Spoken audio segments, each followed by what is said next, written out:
Tay, dito ko ba ilalagay ang libro na to? Oo, dyan na lang. Patapos naman na tayo sa pag-ayos. Panigurado ko nandito si nanay, hindi pa tayo tapos. Dapat maganda ang pagkakaayos pag siyang nandito. Kaya nga eh. Naalala ko pa na inayos natin ang kwarto mo pero binago niya kasi magulo raw. Pero maayos naman sa paningin natin. Namimiss ko na tuloy si nanay. Ay, paniguradong masaya na siya ngayon sa langit, anak. Tuloy lang ang buhay, ha? Ano kaya tayo ngayon kung nandito siya? Matagal niya nang gustong umuwi dito sa probinsya kaya paniguradong tuwang-tuwa siya kung nandito siya. Bagong lipat ang mag-amang sina Wanda at Juanito sa probinsyang kinalakihan ni Juanito. Isang buwan pa lang simula nang mamatay ang asawa ni Juanito dahil sa sakit. Pinili nilang mag-ama na umuwi sa probinsya upang doon ituloy ang buhay na wala na ang kanilang pinakamamahal na tao. Hindi naging madali para sa kanila. Sa loob ng isang buwan ay naging malayo silang mag-ama sa isa't isa. Pero muli ring nagkaintindihan lalo ngayong paglipat nila. Maayos ang buhay nila sa Maynila, ngunit iba pa rin kapag sa probinsya. Matagal na nilang gustong umuwi roon. Buhay pa ang asawa ni Juanito, ngunit hindi matuloy-tuloy. Simple ang buhay nila mula sa dating bahay. Masaya ang buhay lalo at kumpleto pa sila. Masaya si Wanda dahil ang magulang niya ay binigyan siya ng pagmamahal na hinihiling niya. Nagbago lang yon nang mawala ang nanay niya. Nagkaroon ng lamat ang pagsasama nilang mag-ama. Pareha silang nasaktan at nakalimutan ang isa't isa. Buti na lamang ay dumating sa punto na nagkaroon ulit ng pagkakataon upang makapagbati sila. Natapos sa paglilinis ang mag-ama at nagpahinga saglit. Lumabas naman si Wanda upang bumili ng merienda. Hindi nakatakas sa paningin ng dalaga ang mga mata ng kapitbahay. Halos humaba ang mga liig nito kakatingin sa kanya. Hindi naman nabago sa kanya yon dahil kahit sa dating tinitirhan ay marami talagang madalas na tumingin o tumitig sa kanya. Pabalik na sana siya nang may humarang sa kanyang isang matandang babae. Kulubot ang mga balat nitong maitim, nakapusod ang kulot na buhok, may kakaibang ngiti at may mahahaba at maruming daliri. Aatras sana si Wanda dahil sa takot pero hinila nito ang kamay niya kaya wala siyang nagawa kundi huminto. Magandang araw po. Magandang araw, iha. Bago ka rito, ano? Ngayon ko lang nakitang ganyang kagandang mukha. Kakalipat lang po namin doon sa bahay na yun. Ako sa kabila lang. Magkapit bahay pala tayo. Ah, ganun po ba? Oo. Minsan pumunta ka sa bahay para maipaghanda kita ng makakain. Ang magandang mukha na kagaya mo dapat maganda rin ang kinakain. Ah, salamat po. Kwentuhan mo nga ako, paano ang ganyang mukha? Napakaganda mo talaga. Ah, hindi ko po alam Namana ko po sa nanay ko ang mukha ko. Ah, sandali po. Lola, kailangan ko na kasing umuwi Sige po Dahil sa kakaibang nararamdaman ni Wanda sa matanda, ay mabilis niyang tinanggal ang mga kamay nito na nakahawak sa kanya. May kung anong kaba na naramdaman siya sa dibdib na hindi niya maipaliwanag. Pagkatanggal sa kamay ng matanda ay nagmamadali rin siya agad na umuwi sa bahay nila. Baka biglang may pumigil na naman sa kanya. Nagulat pa ang ama ni Wanda dahil nagmamadali itong pumasok. Oh, ano nangyari? Ah, wala naman, Tay. May matanda lang na kumausap sa akin. Oh, bakit parang kinakabahan ka? Hindi ko nga rin po alam Parang kinakabahan ako sa mga sinasabi niya. Baka dahil bago ka pa lang dito, anak. Ganyan talaga ang mga tao dito. Kapag may bago, madalas nilang kausapin para makapalagayan ng loob. Hayaan mo, masasanay ka rin. Tumango na lang si Wanda at hindi na nakipag-usap pa sa kanyang tatay dahil siya ay nag-uumpisa ng kumain. Mabilis na lumipas ang isang linggo. Unti-unti nang nakapag-a-adjust si Wanda sa mga tao sa baryo. Marami rin ang mga humahanga sa kanya dahil sa taglay niyang ganda. Ang tatay naman ni Wanda ay nagtrabaho sa isang supermarket sa bayan upang may panggasto silang mag-ama. Hindi lingid kay Juanito ang mga kalalakihang nagkakagusto sa anak niya. Hindi naman katakataka dahil maganda ito talaga. Namana nito ang kaputian ng ina at ang magandang buhok nito na natural ang pagka-brown na kulay. Maganda rin ang mga mata at matangos ang ilong. Kaya hindi na siya nagtaka nang isang araw ay manligaw ang anak ng kapitan na si Alex. Si Alex ang isa sa mga naglakas ng loob na manligaw kay Wanda. Anak ito ng kapitan sa baryo nila. Marami ang nagkakagusto kay Alex na mga dalaga dahil sa angkin nitong kisig. Binatang-binata ang itsura at malinis tingnan. Naging usap-usapan tuloy si Wanda dahil sa panliligaw ni Alex sa kanya. May gusto ka ba sa anak ni Kapitan? Si Alex? Oo. Narinig ko ang chismis na madalas daw yun dito at inaayakan lumabas. Mayaman ang pamilya nila at maraming nagkakagusto talaga doon. Baka saktan ka lang yan. Hindi naman po ganong tao si Alex. Kakikilala mo lang sa kanya ha. Mabuti na kilalanin mo muna ang buong pagkatao niya. Hindi kita pinipigilan na magkaroon ng relasyon. Ayoko lang na masaktan ka. Ikaw na lang ang nag-iisa sa buhay ko eh. Ayoko mawala ka pa sa akin. Hindi ako mawawala, Tay. Magagalit sa akin si Nanay. Nga po pala, makakapag-enroll na ba ako sa pasukan? Tinatanong kasi ni Ka Mercy dahil mag-e-enroll ang apo niya, isasabay daw po ako. Oo, mag-e-enroll ka na. Sigurado po kayo? Pwede naman po akong huminto muna, Tay. Hindi ka hihinto. May ipon naman ako kahit konti eh. Unahin mo ang pag-aaral mo. Niyakap ni Wanda ang ama at nagpasalamat dito bago pumasok sa kwarto. Napakaswerte ni Wanda kay Juanito dahil kahit kailan ay hindi ito naging mahigpit sa kanya. Palagi rin siyang sinusuportahan nito sa lahat ng gusto niya. Kagaya nga ng sabi ng ama ni Wanda ay nakapag-enroll siya. Parehas lang sila ng grade level ni Alex. Halos sabay silang pumasok at umuwi nito kahit magkaiba sila ng section. Mabilis na lumipas ang 3 buwan at sa wakas ay naisipan na ring sagutin ni Wanda si Alex. Sigurado ka? Tayo na? Oo nga, ayaw mo ba? Siyempre hindi. Gustong gusto ko. Natatawa na lang si Wanda dahil sa kakulitan ni Alex. Nagtatalon kasi ito habang sumisigaw na sinagot na niya ito. Hindi rin naman na sikreto dahil halos ang mga kapitbahay niya ay alam na rin na nanliligaw si Alex sa kanya. Pauwi na ang magkasintahan galing sa paaralan nang makasalubong nila ang matandang babae. Nawala ang mga ngiti nito nang makita na magkahawak kamay ang dalawa. Hindi na sana nila papansinin ngunit hinawakan nito ang braso ni Alex. Kayo na bang dalawa? Hola. Bagay na bagay kayo. Maganda at gwapo. Salamat po. Ako?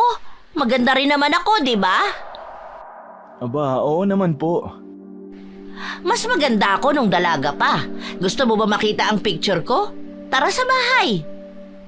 Ah, hindi na po, Aling Belen. Pauwi na rin po kasi kami, sa kagabi na rin po. Kahit saglit lang. Ikaw na lang ang tumingin, Alex. Sa susunod na lang po, Lola. Nagmamadali rin po akong umuwi ngayon eh. Ah, ganun ba? O sige, sa susunod papakita ko sa'yo. Napakagwapo mo, bagay na bagay tayo nung dalaga ako. Pero mas bagay tayo ngayong matanda na ako. Ano po? Ay nako, kamukha mo kasi ang asawa ko eh. Kaya nasabi kong bagay tayo. Ayaw mo ba sa akin? Excuse me po, aalis na po kami. Ah, ganun ba? Sa susunod pumunta kayo sa bahay, ha? Tumawa pa ang matanda habang hinihimas ang braso ni Alex.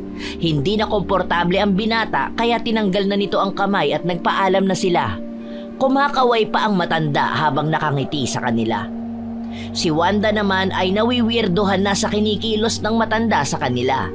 Hindi lang isang beses nangyari yon, palagi sa tuwing makikita nila ito. Nagpapahiwatig ito ng pagkagusto kay Alex. Hindi naman ito gusto ni Alex dahil parang lola na ang turing niya rito. Isang araw, nagpasya silang maligo sa ilog. Nakahubad ng damit si Alex habang si Wanda ay nakasando lang. Silang dalawa lang ang tao, ngunit napansin ni Wanda na may nakatingin sa kanila sa malayo. Agad niyang inilibot ang mata at nakita niya ang matanda na nagtatago sa isang bato habang nakatingin. Umahon si Wanda at pinuntahan ang matanda. Nakangiti lang ito sa kanila na para bang hindi natatakot na nahuli siya. Masaya pa itong nakatingin sa katawan ni Alex. Ano pong ginagawa niyo dyan? Kumusta ka, Alex? Magbihis ka, Alex. Ha? Bakit? Maganda ang katawan mo. Anong ginagawa niyo rito? Ay, tinitingnan ko lang kayo. Mukhang masaya kayo eh. Naiinggit ako. Gusto ko rin maging masaya. Matanda na ako at madalang nang sumaya lalo't wala na akong kasama sa buhay. Gusto niyo rin po bang maligo? Pwede ba? Sasamahan mo ba ako? Pwede na... Hindi, aalis na kami para makapaligo kayo ng maayos. Tara na, Alex. Agad na sumunod si Alex dito. Nakita ni Wanda ang irap ng matanda sa kanya at ang pagngiti nito kay Alex. Hindi niya talaga alam bakit kinakabahan siya dito sa matanda. Habang pauwi ay nag-uusap sila ni Alex patungkol dito. Hindi ba natin siya isasabay? Medyo malayo to sa inyo eh. Ayun nga, nagtataka ako.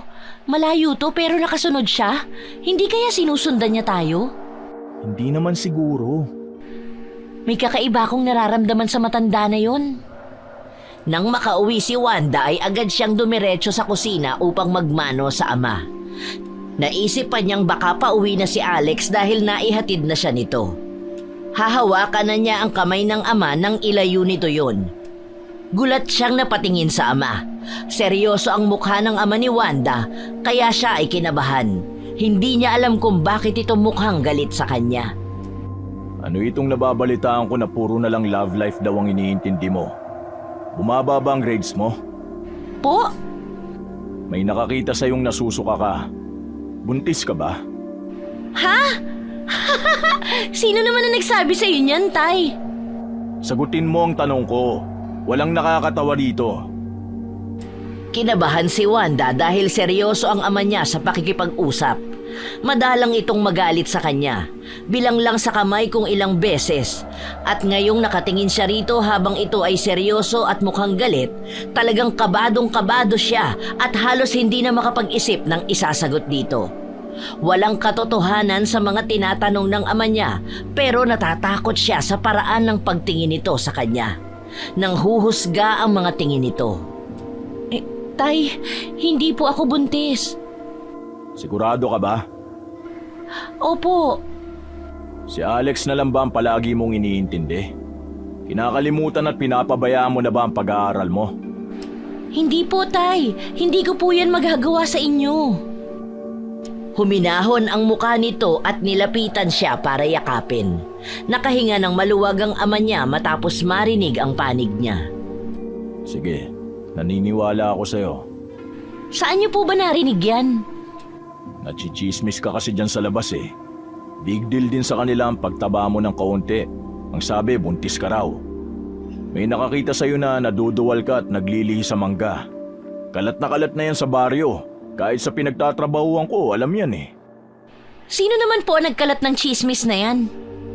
Si Belen, yung matandang kapitbahay natin. Hindi totoo ang sinasabi niya, Tay. Hindi ko rin alam kung paano niya yan nasabi sa akin. Kakausapin ko ang matandang yan.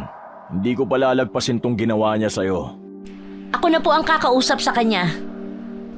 Hindi alam ni Wanda kung dapat ba siyang magalit sa matanda o palagpasin na lang ang nangyari. Inis siya rito dahil sa mga pinapakalat nitong chismis at baka makarating pa sa pamilya ni Alex. May kung ano rin talaga sa matanda na madalas mapansin ni Wanda. Palangiti ito sa kanya kapag nakikita siya.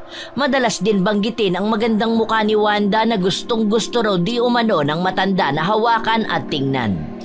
Akala ni Wanda ay talagang nagagandahan lang sa kanya ang matandang babae. Pero pagtalikod niya pala ay ikinukwento na siya nito sa kung sino-sino at sinisira ang pangalan niya. Nagkita sila ni Alex sa school dahil hindi siya nito sinundo. Mukhang alam na rin ito ang balita tungkol sa kanya. Kalmado lang ang mukha nito habang nakatingin sa kanya. Kapag may nakakakita sa kanila na dumadaan ay pinagbubulungan silang dalawa. Ayos ka lang ba? Ang dami kong balitang naririnig tungkol sa'yo na hindi naman totoo. Kumusta ka? Hindi ako buntis. Lahat yan ay pakana ng matandang babae na kapitbahay namin. Pinakalat niya ang maling balita tungkol sa akin. Ayos lang ako, huwag kang mag-alala. Eh bakit naman niya gagawin yun? Ano naman makukuha niya sa'yo? Hindi ko rin alam. Napapansin kong may kakaiba sa kanya. Kakaiba ang tingin niya sa'yo kumpara sa akin. Alam mo, kinakabahan din ako kapag nakikita ko siya eh. Doon ko na-realize nung pauwi tayo galing sa ilog. Mas nakumpirma ko ngayon dahil sa ginagawa niya sa'yo. Kakausapin ko siya. Kukumprontahin ko. Wag na, baka ikaw pa ang maging masama. Hayaan na lang natin. Alam naman natin ang totoo eh. Isa pa, matanda na siya. Baka kailangan niya lang ng atensyon. Pero nasisira ang pangalan ko eh. Baka makarating din to sa mga magulang mo. Ano, kukonsintihin ba natin ang ginagawa niya sa akin? Ako nang bahalang kumausap sa kanila. Huwag mo nang stressin ang sarili mo. Kakausapin ko rin yung matanda. Tumangulang si Wanda sa mga sinasabi ni Alex. Tama ito, siya lang ang mapapasama kapag kinausap niya ang matanda. Pero gustuhin mang baliwalain ni Wanda ay lalong lumala ang tsismis. Siya raw ay nagpalaglag ng bata upang mawala ang tsismis na buntis siya. Hindi niya kinakaya ang mga mapanghusgang mga mata na nakatingin sa kanya. Lahat ng dating humahanga sa ganda niya ay napalitan ng panghuhusga sa isang balitang hindi naman totoo. Isang umaga, nakasalubong nilang magkasintahan ng matanda. Umaakto ito na parang wala itong sinasabing masama sa kanya kung makangiti. Huminto pa ito para batiin sila. Pinipigilan lang ni Wanda ang sarili na kumprontahin ng matanda at awayin ito. Kahit si Alex ay hinahawakan si Wanda upang iparamdam dito na wag nang magsalita. Kumusta kayo? Ayos lang po. Pauwi na po. Nung bata ako, marami akong manliligaw. Hanggang ngayon naman eh. Pero hindi kasing gwapo mo. Ikaw ang pinakagwapo sa paningin ko. Ganon po ba? Sige po, una na po kami. Ay, teka! Wala ka bang napapansin sa mukha ko? Tinitigan ni Wanda ang mukha ng matanda at doon niya napansin na naka-makeup ito. Pero ang makeup nito ay nagpasama lang sa itsura ng matanda. Ang kapal ng blush on nito, putok na putok yon at hindi pa pantay ang eyeliner. Naka-lipstick din ito pero masyadong pula na parang sasayaw sa nightclub. Napansin din ni Wanda ang suot nitong damit na kaiba sa madalas nitong suotin. Nagtataka si Wanda sa kinikilos ng matanda para itong nagdadalaga sa paningin niya. Pero tila walang napansin si Alex dahil nagtataka lang ito sa mga sinasabi ng matanda. Ano ho yun? Wala naman akong napansin. Sige Lola, una na ako ha. Ha? Sige. Pero sa susunod, Belen na lang ang itawag mo sa akin, ha? Saka nag-makeup ako. Mas maganda ako ngayon. Pansinin mo sa susunod. Bago kami umalis, pwede bang tigilan nyo ng pagkakalat ng malimbalita tungkol sa girlfriend ko? Ha? Wala akong ikinakalat. Walang ganon, Alex. Maraming nagsasabi na ikaw ang may kasalanan. Ha? Hindi! Naku, huwag kang maniwala sa kanila. Hindi yun totoo. Huwag kang magagalit sa akin. Isinigaw na lang ng matanda ang mga sinasabi dahil hinahatak na si Wanda ni Alex palayo. Nagmamadali ito at huminto lang nang nasa harap na ng bahay nila. Huminga ito ng malalim at tinitigan siya. Napailing na lang si Alex sa mga ideyang pumapasok sa utak niya. Ang creepy niya. Ayoko na siya makita. Hindi mo napansin na naka-makeup siya? Di ako tumitingin sa mukha niya eh. Hindi ko alam bakit ako natatakot lalo kapag nagtatapat yung mata namin. Lumalala ang takot ko sa kanya. Kumalma ka muna bago ka umuwi. Ano bang meron sa matandang yun? Ang weird niya. Ang alam ko, nauna lang siya sa inyo ng 3 araw eh, kaya walang gaanong nakakakilala sa kanya. Wala siyang trabaho pero parang marami siyang pera. Naiinis ako sa kanya pero naaawa din ako. Baka kaya siya nagkakaganyan dahil walang nagmamahal sa kanya. Ako, nag-uumpisa na akong matakot dahil sa kanya. Sa sumunod na araw ay hindi na lang pinansin ni Wanda ang mga chismis tungkol sa kanya. Kahit may nagtatanong ay hindi niya sinasagot ang mga ito. Habang pauwi ay natanaw sa malayo ni Wanda ang matandang babae na pinagkukumpula ng mga chismosa. Hindi na sana niya papansinin ng mga ito, ngunit may kung ano sa kanya na gustong malaman ang sinasabi ng matanda. Lumapit si Wanda nang hindi napapansin ng mga nagkukumpulan ng mga chismosa at doon niya narinig ang mga walang katotohanang salita galing sa matanda. Narinig ko, pinalaglag nga ang bata. Nagmana ata sa ina eh. Balita ko nagpalaglag din ang nanay niya kaya hiniwalayan ang asawa. Kaya sila nagpunta dito dahil sa ginawa ng nanay. Pero siya rin pala ang gagawa ng ganong bagay. Hindi na naawa sa buhay ng bata. Mukhang ayaw na rin sa kanya ng pamilya ni Alex. Maganda lang naman kasi siya pero tanga sa pag-aaral. Ang gugustuhin nun, matalinong kagaya ko at maganda. Hindi ba?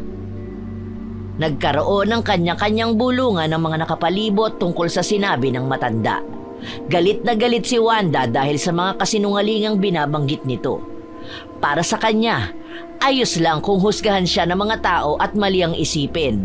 Pero ibang usapan na kapag ang nanay niya ang pinuntirya. Alam niya sa sarili na walang ginawang masama ang nanay niya. Galit na galit si Wanda habang sinusugod ang matandang babae. Mabilis na nahati ang nagkukumpulan at napunta sa gilid. Ang matandang babae naman ay nakangiti pa sa kanya na animoy ng iinis. Hindi na napigilan ni Wanda na sampalin ang matandang babae. Nasugatan ang pisngi nito dahil sa mahabang kuko ni Wanda. Maliit na sugat lang yon pero kung makaarte ito parang napakasakit na. Aray! Ang batang ito! Wala kang modo! At wala kang galang sa nakatatanda sa'yo! Sa tingin mo kagalang-galang kang matanda ka? Sino ka para pagsalitaan ng nanay ko ng masasama, ha? Wala kang alam kaya manahimik ka! At kayong mga chismosa na nakikinig sa matandang to, nagpapapaniwala kayo sa mga kasinungalingan ng halimaw na to! Hindi! Huwag kayong maniwala sa kanya! Totoo ang sinasabi ko! Totoo lahat yon! Ang alin? Buntis ako? Kung buntis ako, sana inaswang na ako. At anong sabi mo? Ang nanay ko nagpalaglag? Patay na ang nanay ko kaya kami lumipat dito. Lahat ng sinasabi mo, puro kasinungalingan. Ikaw! Ikaw ang sinungaling! Ang kapal ng mukha mong matanda ka! Ano bang napapala mo sa pinagsasasabi mo, ha? Napapala ko! Nasisiraan kita! Masisira ka! Di lumabas din sa'yo mismo. Gusto mo akong siraan. Bakit? Bakit, ha? Anong nagawa ko sa'yo? Hindi na napigilan ni Wanda na maiyak dahil sa samot-saring nararamdaman niya. Inis na inis siya sa matanda dahil sa ginagawa nito sa kanya. Nahinto siya dahil sa galit nitong mga mata. Galit ito sa kanya at halos mapaatras siya nang lumapit ito. Ang mga nakikinig ay hindi na rin alam ang paniniwalaan. Natahimik lang ang mga ito habang nakatingin kay Wanda at sa matandang babae. Inagaw mo ang Alex ko! Sa akin lang si Alex! Anong pinagsasasabi mo? Akin si Alex. Bagay kami. Nung dumating ka rito, nawala siya sa akin. Sa akin siya bagay. Ako lang dapat ang maganda sa paningin niya. Hindi ikaw. Hindi sila. Ako lang. Nababaliw ka ba? Oo, baliw na baliw ako kay Alex. Akin siya. Ako ang dapat niyang makasama. Akin si Alex. Baliw ka na! Hindi sa'yo si Alex dahil boyfriend ko siya.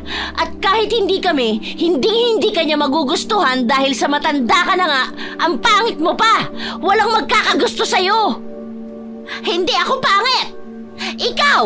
Magiging pangit ka! Sinasabi ko sa'yo, gagawa ako ng paraan! Biglang natigil sa pagsasalita ang matanda nang makita si Alex. Ngumiti ito ng matamis sa binata at agad na lumapit dito. Napaatras si Alex kaya hindi nagawang makalapit ng matandang babae. Alex! Siya ang nauna! Sinabihan niya akong pangit! Narinig ko mula umpisa. Huwag na ho kayong magsinungaling. Sorry, Alex. Kinukuha ka kasi niya sa akin eh. Hindi po ako sa inyo, Lola. Hindi po kita gusto. Parang apo niyo na po ako.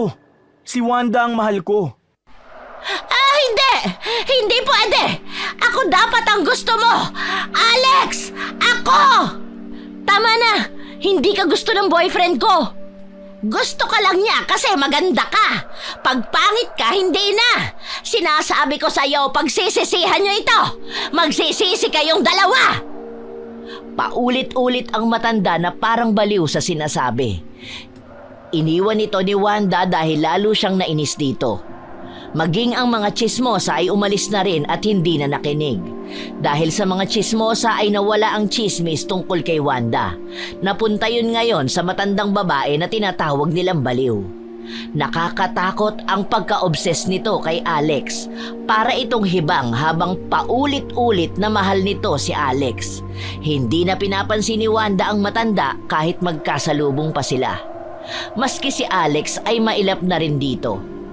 Ilang beses tinangka ng matandang hawakan at kausapin si Alex, pero takot lang ang nararamdaman ni Alex sa paglapit ng matanda. Naging usap-usapan sa baryo ang pagiging baliw ng matanda kay Alex. May nakapagsabi rin na ang laman ng pitaka ng matanda ay larawan ni Alex noong bata pa ito. Maraming nag-iisip na ang matandang babae ay baliw lamang kaya ganon ang pinapakita nito. Ngunit iba ang naiisip ni Wanda. Baliw ang matandang babae sa boyfriend niya. Napagtagpi-tagpi niya ang mga napapansin niya noon sa matanda. Palaging inggit ito kung tumingin sa kanila kapag nakikita. Minsan ay masama ang tingin nito pero kapag napapansin na nakatingin si Wanda ay ngumingiti lang ito. Kakaiba talaga ang pakiramdam ni Wanda sa matandang babae. Totoo ba na baliw yung matanda? Hindi ko nga po alam, Tay eh. Huwag ka masyadong lumapit dun ha. Hindi mo kilala yon. Opo, susubukan ko po. Ilang araw nang hindi nakikita ni Wanda ang matandang babae. Hindi ito lumalabas o nagpapakita sa kahit na sino. Kahit marami itong sinabing masama kay Wanda at kahit baliw ito sa boyfriend niya ay naaawa pa rin siya dito. Matanda na ito at walang kasama sa bahay, kaya ang naiisip ni Wanda ay baka wala itong makain. Ang tanging pumipigil lang sa kanya na puntahan ito ay ang mga salita nito na binitawan sa kanya. Papasok na sana sa paaralan si Wanda nang makita niya ang matanda sa harap ng bahay nila. Dadaanan niya lang sana yon, ngunit pinigilan siya nito. Nangungusap ang mga mata nito kaya naawa si Wanda. Iha, patawarin mo sana ako sa mga nasabi ko. Hindi totoo yon, gawa-gawa ko lang. Pati ang pagkagusto ko kay Alex. Kamukha kasi siya ng namayapang asawa ko pero hindi ko siya gusto dahil ang bata pa niya. Ganun po ba? Naiintindihan ko po. Pero sana, itama niyo ang mga mali niyong sinabi tungkol sa akin. Marami kasing nag-iisip pa rin na totoo yun kahit hindi. Oo, gagawin ko yan. Kailangan ko lang munang humingi ng kapatawaran sa'yo. Nahihiya nga ako eh. Wala na po yun. Huwag na lang pong mauulit. Salamat sa'yo. Hindi ka lang maganda. Mabait ka pa. Salamat po. Pwede ko bang mahawakan ang mukha mo? Napakakinis at ganda talaga.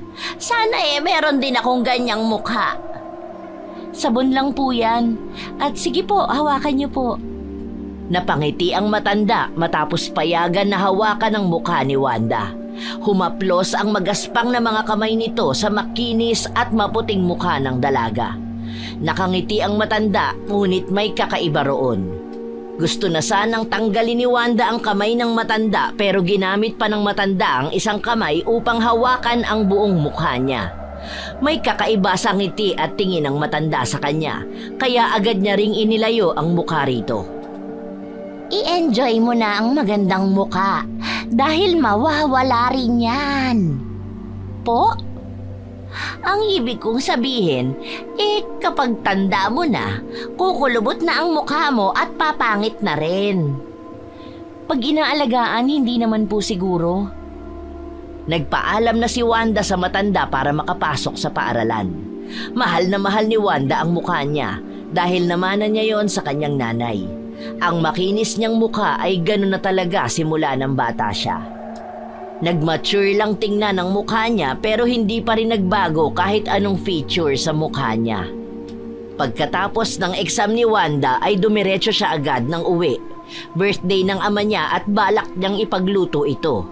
Hindi siya kasabay ni Alex dahil may lagnat ito. Tuwang-tuwa si Wanda nang matapos magluto ng pansit, ang paborito ng ama. Bumili rin siya kanina ng maliit na cake para sa kanya. Pag-uwi nito ay agad niyang kinantahan si Juanito at pinagsaluhan ang pansit na niluto ni Wanda. Salamat anak. Alam mo kung nandito ang nanay mo, paniguradong matutuwa yung kasi sanay ka na magluto. Kaya nga po sana natitikman niya ngayon ang masarap kong luto. Teka, may pimples ka? Po? Meron kang pimples sa mukha. Gulat na napahawak si Wanda sa pisngi niya at doon niya naramdaman ang maliit na tigyawat na meron siya. Agad siyang pumunta sa salamin para tingnan yon. Kahit kailan ay hindi pa siya nagkaroon ng tigyawat, ngayon pa lang. Hindi niya alam ang mararamdaman dahil alagang-alaga niya ang kanyang mukha. Ayos lang yan. Mawawala rin yan. Paano kung magkaroon ng marka, Tay? Hindi naman siguro. Normal lang na may pimples anak. Ngayon lang po ako nagka-pimples Kaya nga. Pero wag mo na masyadong isipin dahil mawawala rin naman yan. Hindi maiwasang isipin ni Wanda kung bakit siya nagkaroon ng tagyawat. Kahit dinadatnan siya ng buwa ng dalaw ay hindi siya nagkaroon ng tigyawat. Sadyang ngayon lang talaga niya naranasan yon. Nakahiga na si Wanda at patulog na nang maramdaman niya ang kate ng mukha niya. Ayaw niya sanang kamutin yon pero hindi niya mapigilan ang pagkamot. Nang kamutin niya ay guminhawa ang pakiramdam niya at nawala ang kate. Kinamot lang niya ng kinamot ito hanggang sa siya ay makatulog. Dumiretso sa banyo si Wanda paggising para makapaligo na. Kahit walang pasok ay nakaugalian na niyang maligo ng maaga. Pagtingin niya sa salamin ay hindi lang isa kundi 3 na ang pimples niya. Ang lalaki nito at pulang-pula. Nanginginig siyang napahawak sa mukha habang tinitingnan yon sa salamin. Agad siyang lumabas ng banyo para ipakita ang mukha sa tatay niya. Tay! Dumami ang pimples ko! Ha? Oo nga. Ano nangyari? At mas lumaki siya kaysa kahapon. Kinutkot mo ba yan? Kinamot ko kagabi pero hindi ko naman po alam na magiging ganyan kalaki yan at dadami. Tay, bakit ganito? Gusto mo ba ipatingin natin sa doktor? Baka kung ano na lang ang sabihin sa akin. Normal na tigyawat lang palalakihin ko pa. Baka naman sa ginagamit mo yung sabon. Nairita ang mukha mo kaya nagkaganyan. Yung pong sabon ko, yun ang ginagamit ko simula 10 years old, Tay. Bakit kaya nagkaganyan? Kaya mo, mawawala rin yan. Huwag mo na lang kamutin para hindi magsugat. Sana naman mawala na agad. Matamlay si Wanda dahil sa pimples na meron siya. Maghapon lang siyang nanonood sa cellphone niya. Nang mapatingin siya sa salamin at makita ang pimples ay may kung ano sa kanya na naghihimok na hawakan niya yon. Hinawakan niya yon at halos mapangiwi dahil sa lagkit. Kumati ang pimples niya pero pinipigilan niya itong kamutin. Tinampal-tampal niya lang ito para maiwasan ang pagkamot dito. Nanood ng video si Wanda kung paano mawala ang tigyawat pero hindi niya alam kung epektibo ba ang mga yon sa kanya. Lumabas siya ng bahay upang magwalis at nakita niya ang matandang babaeng tuwang-tuwa na nakatingin sa kanya. Nang makita siyang nakatingin ay tumigil ito at kumaway sa kanya at lumapit. Gulat itong nakatingin sa mukha niya habang pinipigilan ng tawa. Ano nangyari sa mukha mo? Natatawa po ba kayo? Ha? Hindi Nagtatanong nga ako at concerned ako sa mukha mo. Natural na tigyawat lang, lahat ng tao nagkakaganito. Nako, wag mong kukut-kutin yan. Papangit ka niyan. Sige ka. Hindi naman siguro. Papangit ka, sinasabi ko sa'yo. Saka paano yan pag pangit ka na? Eh di hindi na magkakagusto sa'yo ang boyfriend mo. Siyempre, kadiri naman tingnan kapag puro sugat na yung mukha mo. Hindi naman niya ako minahal dahil lang sa mukha ko. Hindi siya ganun kababaw na tao. Aba, hindi mo masasabi. Malay mo, hindi ba? Ay, buti pa ako. Kulubot lang ang balat ko pero walang sugat na kagaya ng sayo. Pimples po ito, hindi sugat. Magiging sugat yan at papangit ka na. Kapag pangit ka na, wala nang may gusto sa'yo. Gusto ka lang nila kasi maganda ka. Iiwan ka na ng boyfriend mo at maghahanap siya ng maganda. Mas maganda pa sa'yo. Tatawa-tawang umalis ang matanda at umuwi sa kanila. Kinalma ni Wanda ang sarili dahil inis na siya sa matanda. Hindi naman lalala ang sugat niya. Alam niya yan sa sarili niya. Kinagabihan habang nanonood siya ay kumati na naman ang pimples niya.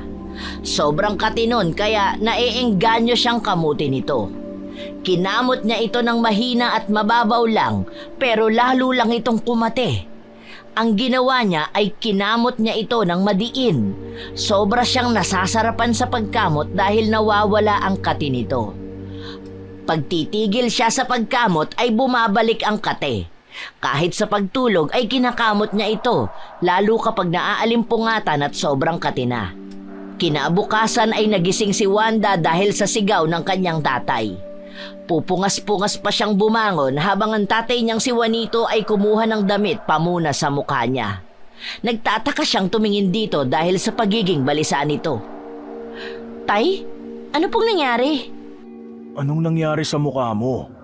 Anong ginawa mo? Po? Wala naman po. Anong wala? Nagdudugo ang mukha mo at ang pimples mo ay lumaki lalo. Nagiging sugat na to dahil sa kakakamot mo. Ayan oh, tignan mo sa salamin. Napasigaw si Wanda dahil sa nakita niya. Ang malaking pimples ay lalong lumaki at unti-unting nagiging sugat. Ang 3 pimples ay naging 5 na at mas malaki ito kumpara kahapon. Hindi alam ni Wanda kung siya pa ba ang nakikita niya o ibang tao na. Mukhang kailangan na nating ipatingin sa doktor yan. Baka naman nagka-infeksyon ka dahil sa pagkamot mo. Ayoko tay, ang pangit ko. Pinagbihis na si Wanda ng kanyang ama. Hindi alam ni Wanda kung paano niya itatago ang buka niya sa paglabas. Hindi pa niya nasasabi kay Alex ang nangyari sa kanya dahil hindi niya ito magawang sabihin sa nobyo niya. Lumabas siya habang naka-face mask at may balabal na inilagay sa mukha. Ganon lang ang ginawa niya upang itago ang mukha sa mga tao. Kita ang pagtataka sa mga mukha ng mga kapitbahay nang lumabas sila. Hindi pinansin ni Juanito o ni Wanda ang mga ito at dumiretso agad sa ospital. Pinagmasdan ng doktor ang sugat na meron si Wanda at siniyasat ito. Ayon sa doktor ay simpleng tigyawat lang ito at ang kailangan lang ay pamahid para mawala ito. Pinayuhan din si Wanda na wag nang kakamutin upang hindi lumala ang kanyang sugat. Pag-uwi ay nakita niya sa labas si Alex. Gusto siya nitong makausap ngunit lumayo siya sa binata at tumakbo papasok ng bahay nila. Kahit nagtataka ang binata ay hindi ito nagpumilit na kausapin siya. Si Juanito ang kumausap dito at doon ito nalaman ang nangyayari kay Wanda. Huwag mo muna siyang pilitin kung ayaw niya. Alam kong nahihiya siyang magpakita sa'yo. Bakit po? Ano po bang nangyari? May pimple siya sa muka. Pimples? Natural lang naman po ang pimples ah. Natural pero hindi yung pimples na meron siya. Malalaki yun at dumadami ng gusto. Kinamot niya kaya yung iba nagiging sugat na. Nagpatingin na po ba siya sa doktor? Oo, kaya kami umalis. May binigay lang na ointment na pamahid para sa kanya. Sana naman po gumaling na siya. Hindi ako naniniwalang pimples lang yon. Ano pong ibig niyo sabihin? Wala. May kakilala ka bang albularyo dito? Wala po Pero hindi ko alam kung merong kilala ang magulang ko. Bakit po? Pwedeng pakitanong. Kailangan kong pumunta doon. Sige po, babalik po ulit ako. Tumangulang si Juanito sa nobyo ng anak niya at umalis na rin agad si Alex. Si Wanda ay nasa loob ng bahay at nag-uumpisa ng maglagay ng ointment sa kanyang sugat. Sa kada lagay niya ng ointment ay parang mas lalong napapaso ang kanyang balat. Pulang-pula ang mukha niya at lalong kumakate. Nadatna ni Wanda ang ama niya na naluluha na dahil sa kanyang sugat. Kitang-kita rin na parang napaso lalo ang balat niya dahil sa pinahid. Sobrang pula na ng buong mukha niya kaya agad na binasa ni Juanito ang damit at ipinahid sa mukha ni Wanda upang mawala ang ointment. Lalo siyang sumakit, Tay. At lalo ring namula. Huwag mo na tong gagamitin. Hindi ka hiyang. Paano na to? Gagaling pa ba ako? Oo naman, gagaling ka. Gagawa ako ng paraan para matigil yung nasa mukha mo. Tay, ang pangit ko na. Ikaw pa rin ang pinakamagandang anak ko. Sige na, magpahinga ka na ulit. Huwag mo masyadong isipin, baka mamaya kasi dahil sa stress mo kaya lumalala yan. Sige po. Dahil sa nangyari ay hindi na lumabas si Wanda. Palagi na lang itong nasa loob ng kwarto. Ang sugat niya ay lalong lumala. Sinubukan na nila itong langgasin pero habang may nilalagay sila sa mukha ng dalaga ay lalo itong lumalala. Hindi na rin nagpapakita sa nobyo niya dahil nahihiya siya. Kinakausap lang siya nito habang nasa labas ng pinto. Ayaw ni Wanda na makita siya ng mga tao na pangit siya. Wanda, buksan mo na to at mag-usap tayo. Umalis ka na at maghanap ka na lang ng babaeng mas maganda. Hindi mo ako kailangan.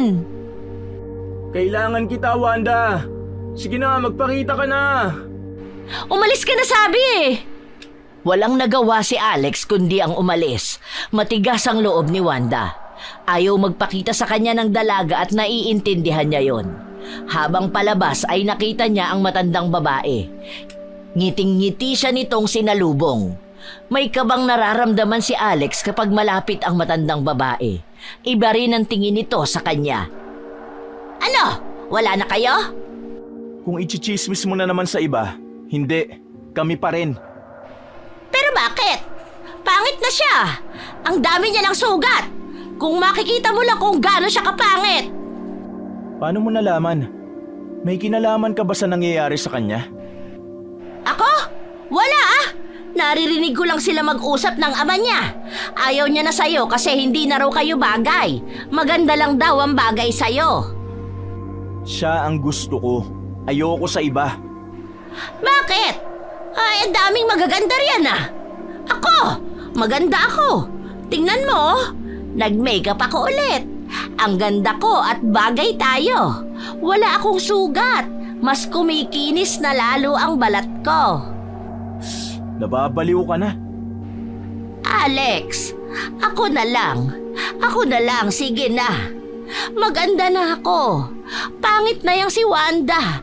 Ako na ang piliin mo. Kahit gaano pa siya kapangit sa paningin nyo, siya pa rin ang mahal ko. At siya pa rin ang pinakamaganda para sa akin. Lalo lang siyang papangit at hindi mo na makikilala ang mukha niya. Hindi na pinansin ni Alex ang matandang babae. Nagmamadali na siyang umuwi dahil natatakot na siya sa mga pinagsasasabi nito. Galit na galit ang matanda habang nakatingin sa bahay ng mag-amang si Wanda at Juanito. Maagang nagpaalam para matulog si Wanda.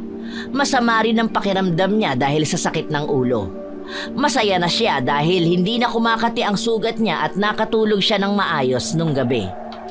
Mahimbing ang tulog ni Wanda kaya hindi niya pinansin ang kung anong kumukutkot sa mukha niya. Sa isip niya ay panaginip lang yun. Ngunit ang nakapagtataka ay ang lalong paglala ng sugat niya kinaumagahan.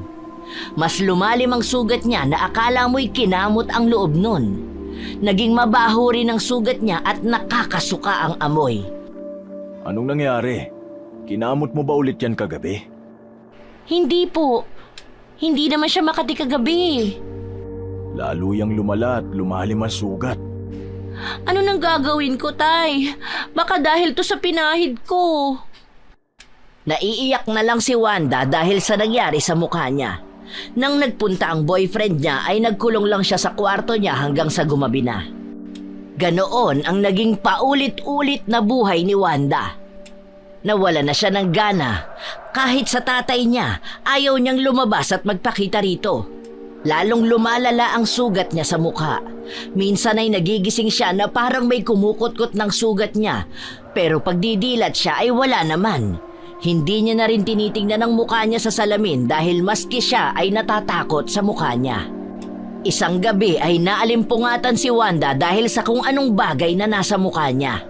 Ramdam niya yon na parang kinakain ang sugat na meron siya. Dahan-dahan niyang minulat ang mata niya kasabay ng malakas na sigaw matapos makita ang maliliit na daga na nasa mukha niya. Mabilis na nagsialisa ng daga sa mukha niya at sumuot sa maliit na butas na meron sa kwarto niya. Agad na dumalo ang ama ni Wanda.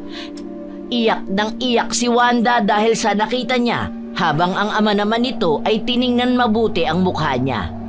Kumuha ito ng flashlight at itinapat sa mukha ni Wanda. Diyos ko po, mahabagin. Bakit may uod ang sugat mo? Ha? Ano, Tay? May uod? Tay! Tay! Wanda, kumalma ka. Bakit may uod? Tay, tulungan mo ako, Tay! Kanina lang may daga na nasa mukha ko, ngayon may uod naman! Tay! Nag-umpisa ng mag-hysterical si Wanda dahil sa nalaman niya na may uod ang kanyang mukha. Ang mga uod na maliliit at puti ay gumagapang sa kanyang sugat. Parang mga sumasayaw sa hindi marinig na kanta dahil sa likot ng mga ito. Pumapasok at lalong kinakain ang laman ng mukha ni Wanda. Pansin ang biglaang pagbagsak ng katawan ng dalaga. Pumayat ito dahil sa nangyari sa kanya. Ang mga uod na puti ay mabibilis ang galaw habang nasa mukha ni Wanda. Dahil sa paghihisterical ng babae, ay hinawakan niya ang mukha at kinamot yun ng kinamot upang matanggal ang uod. Pinigilan ito ni Juanito sa ginagawa. Iyak na ng iyak ang dalaga hanggang sa mawalan nito ng malay. Maingat na inihiga ni Juanito ang anak habang pinagmamasdan ang mukha nito. Kahit siya ay hindi na alam ang gagawin. Kumuha ng tiyan si Juanito at unti-unting tinanggal ang uod sa mukha ng dalaga. Inilagay niya yon sa garapon na may takip. Ngunit nakapagtataka dahil tila hindi nababawasan ang uod sa mukha ng dalaga. Hindi tumigil si Juanito hanggang sa matuklap ang makapal na bahagi ng balat ni Wanda at doon tumambad ang nagkukumpulang mga uod.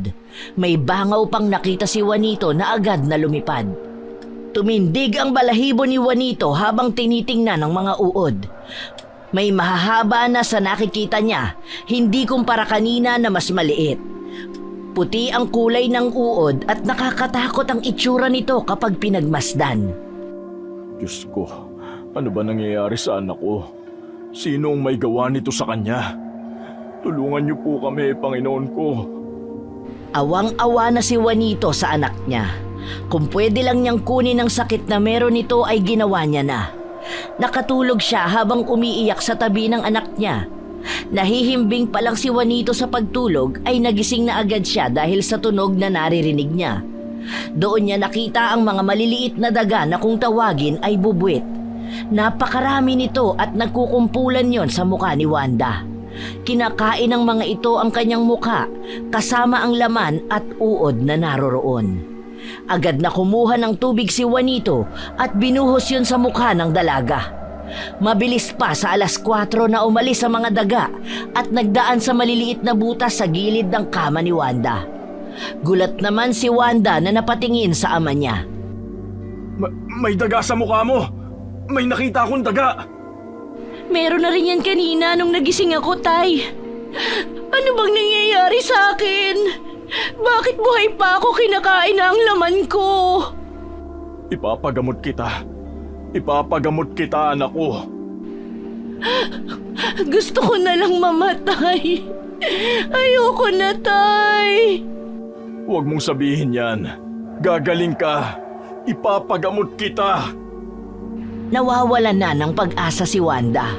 Diring-diri na siya sa mukha niya at wala na siyang lakas ng loob na humarap sa iba na gano'n ang mukha. Nahimatay ang dalaga dahil sa sari-saring emosyon. Agad na tinawagan ni Juanito si Alex upang samahan siya sa albularyo na alam nito. Mabilis din agad na nakarating si Alex at nang makita ang mukha ni Wanda ay naluha na lang ang binata. Sinong walang hiyang may gawa nito sa kanya? Yan ang kailangan nating alamin. Humanda sa akin ang mambabarang na yan. Gagantihan ko siya. Tara na po, pumunta na tayo sa albularyo. Sigurado ka ba sa pupuntahan natin? Yan ang sabi sa amin ng matandang kasambahay namin. Marami siyang alam na matatandang albularyo. Mahuhusay daw ang mga yon. Kailangan natin puntahan ang sinabi niya sa akin na manggagamot. Bumiyahe ang tatlo gamit ang sasakyan ni Alex. Si Wanda ay tulog na tulog pa. Nilagyan ni Juanito ng balabal ang mukha ng anak upang maitago ang nasa mukha nito. Pagdating nila sa harap ng bahay ng albularyo ay agad silang pinagbuksan ng apo nito. Ang albularyo ay nakatingin kay Wanda at tila sinusuri ito. Inggit! Po, Inggit ang rason kung bakit siya nagkaganyan. Ang inggit ay masidhing damdamin na pwedeng maging rason ng kapahamakan sa taong kinaiinggitan. Tanggalin niyo ang balabal upang makita ko ang mukha niya. tama nga po ang kutob ko. Binarang siya. Tama ka. Inggit ang nagiging punot dulo sa lahat ng ito. Sa mukha siya tinira ng barang, kaya sa mukha ito panigurado na iinggit sa kanya. Nagsimula lang ho sa pimples yan eh. Hanggang sa ganyan na nangyari. Kanina may uod at may daga na nasa sugat niya. Ang daga at uod ay alaga ng mambabarang. Ito ang kanyang inuutusan upang bigyan ng pasakit ang kanyang biktima. Delikado ang ganitong uri na mambabarang. Pwede siya nitong patayin pagkatapos pahirapan. Kumuha ng langis ang albularyo at ipinahid ito sa kamay niya. Matapos ay kumuha rin ito ng dahon na dinurog at kasama ng langis ay hinalo niya yon sa kamay niya. Pumikit ito at nagsalita sa lengguwahe na ito lang ang nakakaalam. Ang dahon na dinurog ay inilagay niya sa sugat ni Wanda. Habang ginagawa yon ay nagising ang dalaga.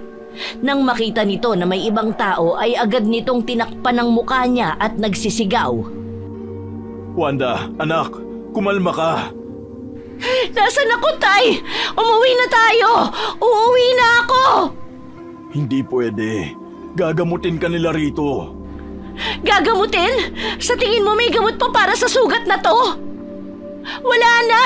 Tigilan na natin! Mamamatay na lang akong ganito! Huwag kang magsalita ng ganyan. Tama ang tatay mo, Wanda. Matutulungan ka ni Ka Erning. Isa siyang magaling na albularyo. Hindi ko siya kailangan! Umalis na tayo! Hindi niya ako mapapagaling! Ilabas niyo na siya at iuwi. Hindi ako makapanggagamot kapag hindi naniniwala sa kakayahan ko. Pero, Ka Erning, Ibalik niyo na lang siya kapag naniniwala na siya. Tinalikuran sila ni Ka Erning. Si Wanda naman ay patuloy pa rin sa pagwawala kaya napilitan si Juanito na iuwi ang anak. Pagka-uwi ay agad nilak ni Wanda ang pinto ng kwarto at hindi pinapasok ang ama at boyfriend niya. Doon ay umiyak siya ng umiyak dahil nawawala na siya ng pag-asa sa mukha niya. Tiningnan niya ito sa salamin. Ang isa ay puro uod habang ang isa naman ay may tapal na dahon mula sa halamang gamot. Tinanggal niya ang dahon at wala siyang uod na nakita. Tinanggal niya ang dahon dahil hindi siya naniniwala sa barang o kulam. Habang nasa silid ay naririnig pa niyang nag-uusap ang ama at nobyo sa sala. umuwi ka na muna, Alex. Ako nang bahala sa kanya. Pwede po bang dito muna ako? Gusto ko siyang samahan kahit ayaw niya. Sige, ikaw ang bahala. 2 araw ang lumipas at ganun pa rin ang kalagayan ni Wanda. Ayaw niyang makipag-usap kahit kanino. Halos hindi siya matulog dahil ayaw niyang puntahan na naman siya ng mga daga at kainin ang sugat niya. Dahil 2 araw na siyang walang sapat na tulog, napahimbing naman ang tulog niya isang gabi. Habang tulog siya ay nararamdaman niya ang hapdi sa kanyang pisngi. May kumukutkot doon kaya dahan-dahan niyang iminulat ang mga mata at doon niya nakita ang isang matandang babae. Nakatayo ito malapit sa kanyang higaan. Hindi niya man kita ng malinaw ang mukha nito dahil sa may kadiliman niyang kwarto. Alam niyang nakangiti ito at nasisiyahan sa nakikitang pagdurugo ng kanyang sugat. Lumapit sa kanya ang matanda ng dahan-dahan. Kinilabutan siya nang makitang lalong lumapad ang nakakatakot na ngiti ng matanda. Kitang-kita niya ang maputi nitong ngipin na matutulis. Ang mata nito ay nagkukulay pula na. Hindi siya makagalaw kahit anong gawin niya.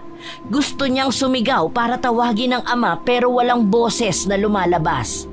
Naupo ang babae sa tabi ng kanyang higaan at iniunat ang kamay nito. Dahan-dahang inilapit ang kamay sa kanyang pisngi. Tumutulo na ang luha ni Wanda sa takot. Ang matulis na kuko ng matanda ang siyang gamit sa pagkutkot ng sugat niya sa pisngi. Maya-maya ay naglabasan ang mga uod mula sa bibig ng matanda. Isa-isa niya itong kinuha at inilagay sa kanyang sugat. Ramdam na ramdam ni Wanda ang mga uod na gumagapang at nanunuot sa kanyang laman. Sigaw siya ng sigaw pero wala pa ring boses na lumalabas. Gusto niyang magwala pero naninigas ang kanyang katawan. May kung anong enerhiyang pumipigil sa kanya na kumilos. Halos maduwal si Wanda sa ginagawa ng matandang pagsuka sa mga uod at nagmamakaawa na lang sa matanda na itigil na ang ginagawa nito. Pero tumatawa lang ito ng tumatawa at halos mapuno ng ingay ang kanyang kwarto. Takot na takot siya ngunit ang matanda ay natutuwa pa sa nakikita sa kanyang reaksyon.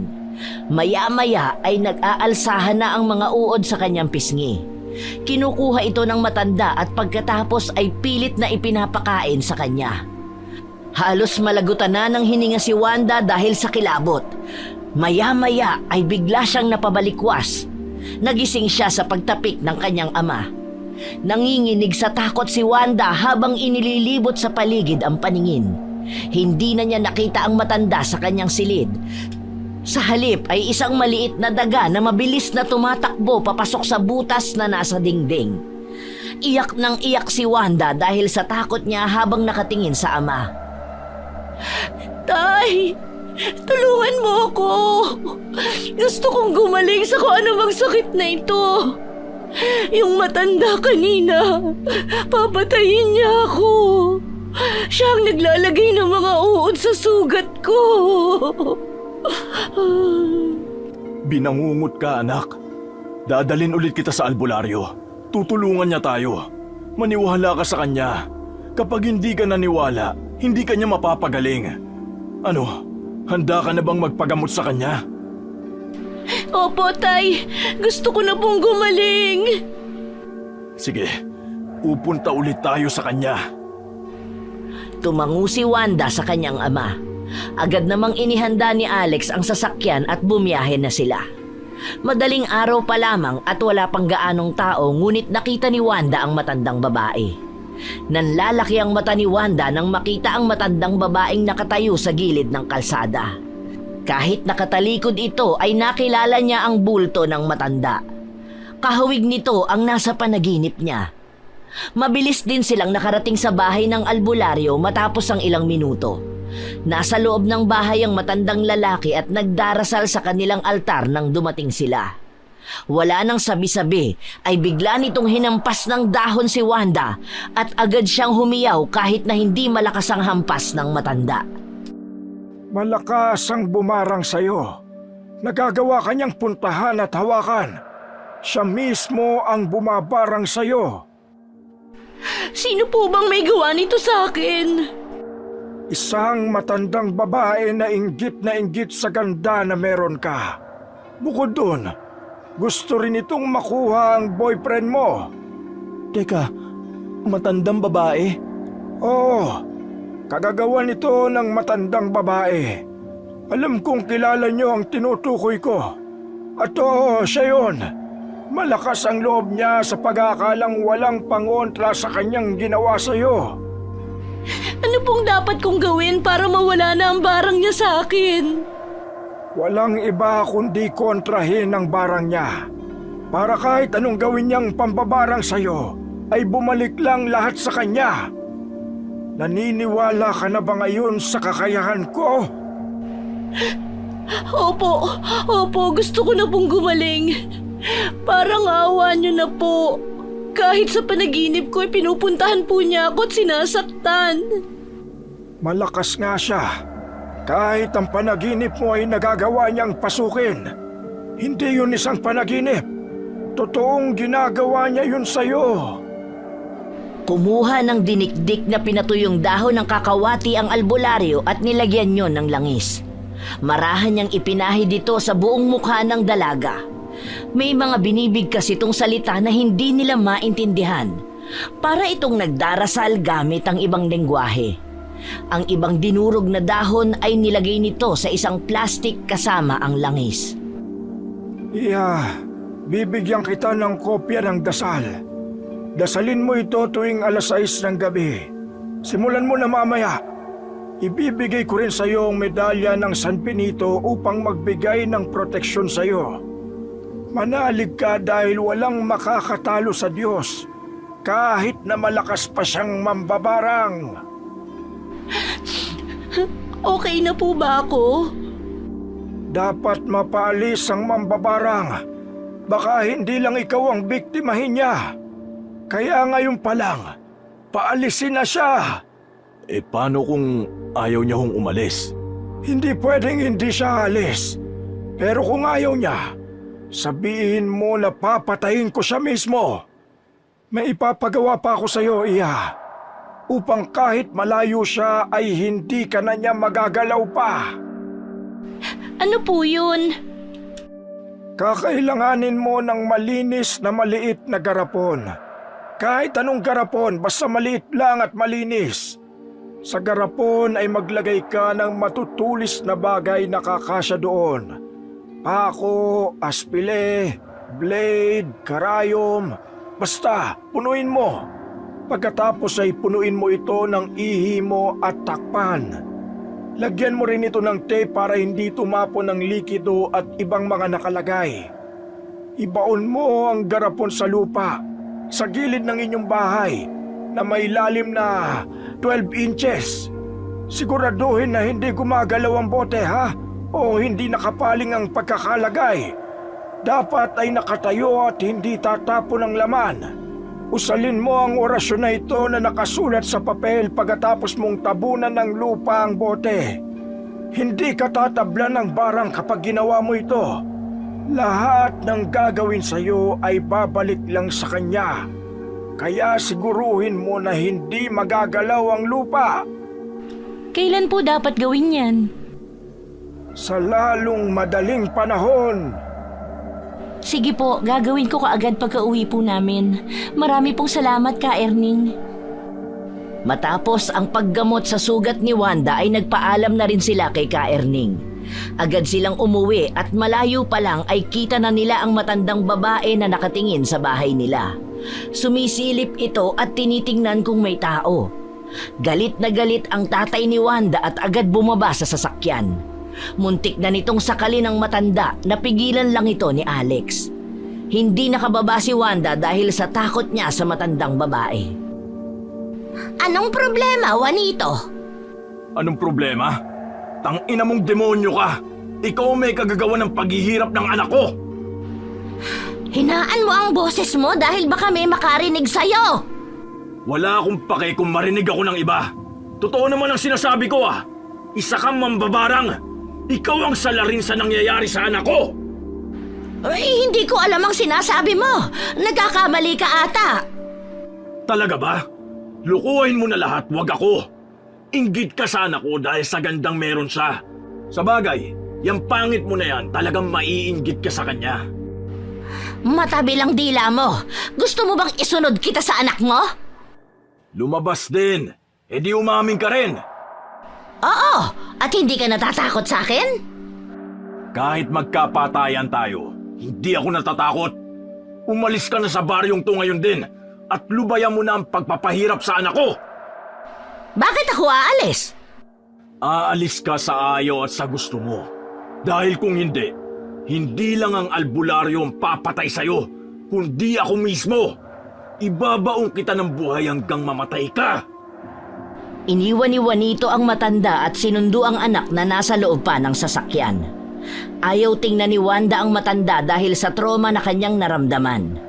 Pagkapasok sa kanilang bahay ay agad na ginawa nila ang inutos ng albularyo nang makaalis na ang mambabarang. Kumuha sila ng maliit na garapon at pinuno ito ng mga pako, karayom at aspile. Ang ihi ni Wanda ay inilagay din doon at pagkatapos malagyan ng tape ang buong garapon ay ibinalot pa nila sa plastik at tela. Saka sila nagsimulang maghukay ng lupa sa gilid ng kanilang bahay. Ibinaon nila ang garapon at matapos masigurong hindi ito magagalaw ng kahit sino, pumasok na sila sa bahay. Magdamag na binantayan ni Juanito ang anak. Ni pumikit ay hindi nito ginawa dahil natatakot siya na bumalik ang mambabarang. Mahimbing ang tulog ni Wanda, kaya napanatag si Juanito sa kanya. Kinaumagahan ay nilagyan ulit nila ng dinikdik na dahon ng kakawati na may langis ang sugat ni Wanda. Paulit-ulit nilang ginawa yon hanggang sa ilang araw ang lumipas ay napansin nilang natutuyo na ang sugat. Pumunta ulit si Alex at hindi na nagtago si Wanda. Hinarap na niya ang kasintahan. Maiintindihan ko kung aayaw ka na sa akin. Ha? Anong ibig mong sabihin? Kahit maghilo man sugat ko, may maiiwan pa ring marka rito. Ang makinis kong balat, hindi na babalik yon kahit anong mangyari. Pangit na ako. Pangit na ba kapag may peklat sa muka? Hindi, Wanda. Maganda ka sa paningin ko kahit anong mangyari. Nalulungkot naman ako dahil yan agad ang iniisip mo tungkol sa akin. Hindi ganyan kababaw ang pagmamahal na meron ako sa'yo. Mahal kita anumang kulay mo. Mahal kita anumang itsura mo. Mahal kita dahil ikaw si Wanda. Patawarin mo sana ako. Natakot ako sa iisipin mo. Naiintindihan kita pero wala kang dapat na ikatakot dahil mahal kita. Kumalat ang balita sa kanilang lugar tungkol sa matandang babae. Nalaman ng lahat ang ginawa nito kay Wanda. Nagkasundo ang taong bayan na palayasin ang matandang babae na dayo lang naman din sa kanilang lugar. Pagpunta nila sa bahay na inuupahan nito ay wala ang matanda. Ang natitira na lang sa bahay nito ay ang mga maliliit na daga na naroroon. Nagkakagulo ang mga daga sa pagkain nilang malaking tipak ng sariwang karne. Hindi mo na kailangan matakot, anak. Wala na ang matandang babae. Sigurado po kayo? Oo. Ang natira na lang yung mga daga sa bahay niya. Pati yung picture ni Alex. Gustong-gusto niya si Alex, kaya siguro niya ako kinulam. Oo. Naiinggit siya sa'yo dahil ikaw ang girlfriend ni Alex. Nagkausap na ba kayong dalawa? Opo, pero hindi pa gaano. Kausapin mo siya. Baka sinisisi niya ang sarili niya dahil sa nangyari sa'yo. Kakausapin ko po siya ulit.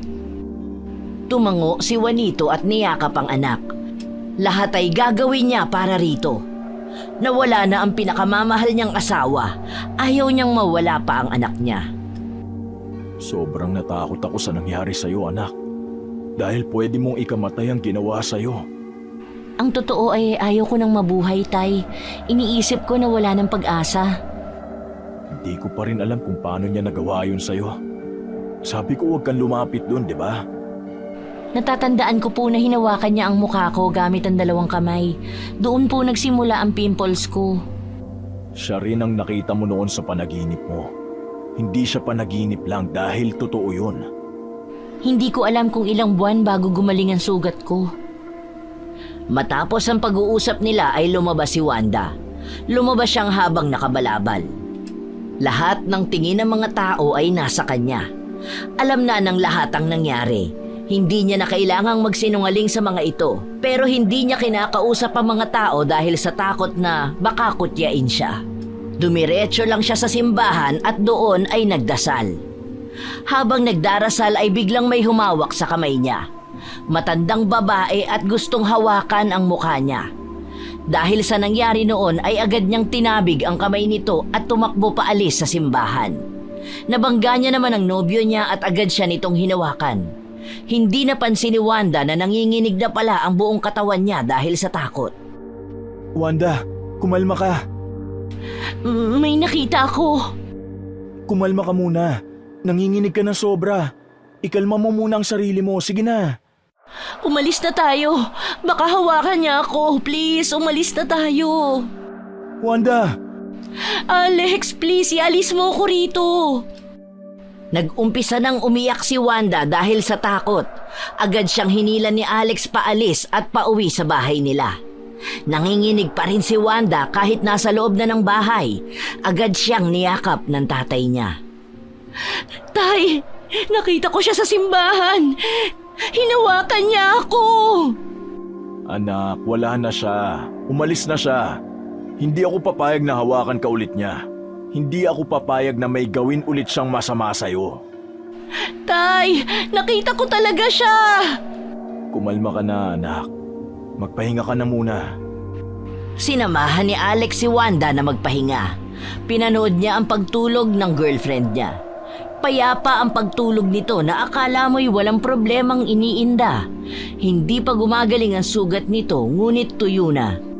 Pumasok ang tatay ni Wanda at tinitigan ng anak. Natroma siya sa nangyari sa kanya. Hayaan mo na muna siya magpahinga. Umuwi ka na rin at nang makapagpahinga ka. Ayos lang po. Dito muna ako matutulog. Babantayan ko siya. Sigurado ka ba?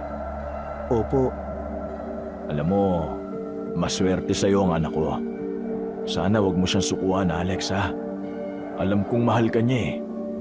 Mahal ko rin po ang anak niyo. At hindi ko po hahayaan na may makapanakit na naman sa kanya. Alam kong sinisisi mo ang sarili mo. Pero hindi. Wala kang kasalanan. Hindi mo kasalanan na ikaw ang gusto ng matandang yon. Hindi ko po maiwasan na hindi sisihin ang sarili ko eh. Lalo't nainggit yun sa kanya hindi lang dahil sa itsura, kung hindi dahil sa akin mismo. Pero biktima ka rin. Kaya huwag mong sisihin ang sarili mo dahil hindi yun gugustuhin ni Wanda. Sige po. Salamat po, Tito. Isang linggo na ang lumipas at kita na ang paghilom ng ibang sugat ni Wanda. Hindi na kagaya noon na nakabalabal siya.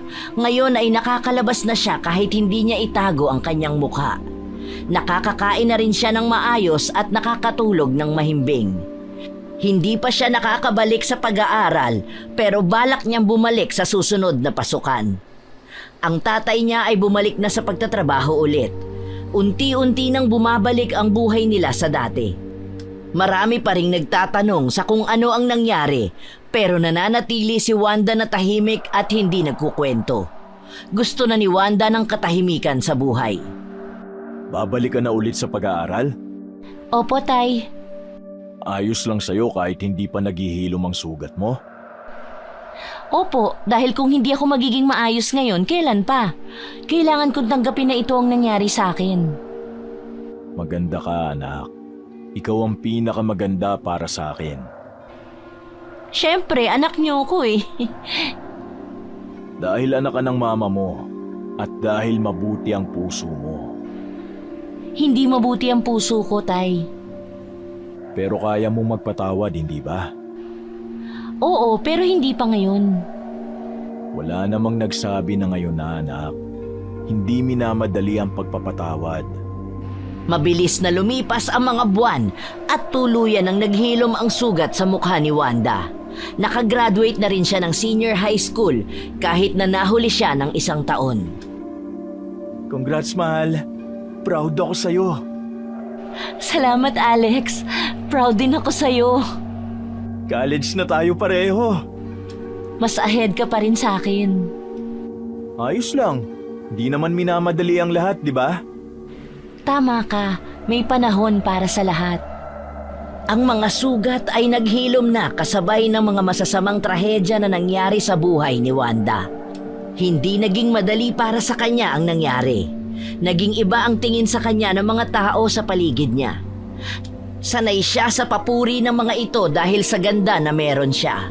Sa kinis at puti ng balat niya, kaya nung una ay hindi niya matanggap ang naiwang peklat sa mukha niya. Noon, sa tuwing titingin siya sa salamin ay kinasusuklaman niya ang nakikita niya. Pangit siya para sa paningin niya.